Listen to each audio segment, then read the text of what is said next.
பருத்த தொந்தி தம்மதென்று தாம் இருப்ப நாய் நரி பேய் கழுகு தம்மதென்று இருக்கும் தாம்னார். நல்ல தொந்தியை வளர்த்து அப்படியே நெய் பூசண மாதிரி வச்சிருப்பான். தொந்திய நகையெல்லாம் போட்டிருப்பான். இவனை பார்த்து நாய் நரி கழுகு சொல்லுமா, டாய் அந்த தொந்தியோடைய சதை எனக்கு தான். அவர் செத்து போயிட்டாருன்னா அந்த தொந்திய அந்த சதையை நான் தான் சாப்பிடுவேன்.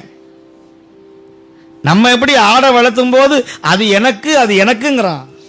அந்த மாதிரி நம்முடைய பிணத்தை பார்த்து இந்த ஜீவராசிகள் சொல்லுமா, அது எனக்கு எனக்கு பாடுபட்டு தேடி வைத்து மூடு வைத்திட்ட மூர்க்கர்கள் கூடு விட்டு இந்த ஆவி போன பின் யாரே அனுபவிப்பார் பாவிகள் அந்த பணம். அதனால நீங்க எல்லாத்தையுமே எழுதி கொடுக்கணும் சொல்ல வரல. நான் சொன்னேன், நொய்யில் பிளவேனும் கொடுங்கள், நொய்யில் பிளவேனும் கொடுங்கள்ங்கிறார். சாப்பிடும் போது ஒரு பிடி அரிசியை எடுத்து டப்பாவில் போட்டு வைங்கோ, குறைஞ்சா போறோம். ஆனா அது சேர சேர புத்தி மாறி போயிடும். நீங்களே எடுத்து யூஸ் பண்ணிடுவீங்க. 5 கிலோ அரிசி விற்கிற விலைக்கு தானமாவது தர்மமாவது நல்லா இருக்க.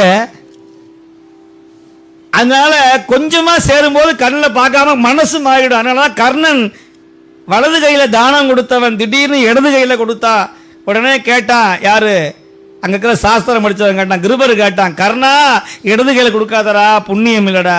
சுவாமி குருநாதரே மன்னித்தருள்க, நான் இடது கையில தரணும்னு வலது கையில தரணும்னு யோசிச்சால இங்கிருந்து இந்த கையை மாத்திரத்துக்குள்ள என் மனம் மாறிவிடும். அதனால இந்த மனம் மாறுவதற்குள்ளாக நான் தானம் தர வேண்டும்னு அப்படியே இடது கையாலே தானம் அள்ளி கொடுத்தார்.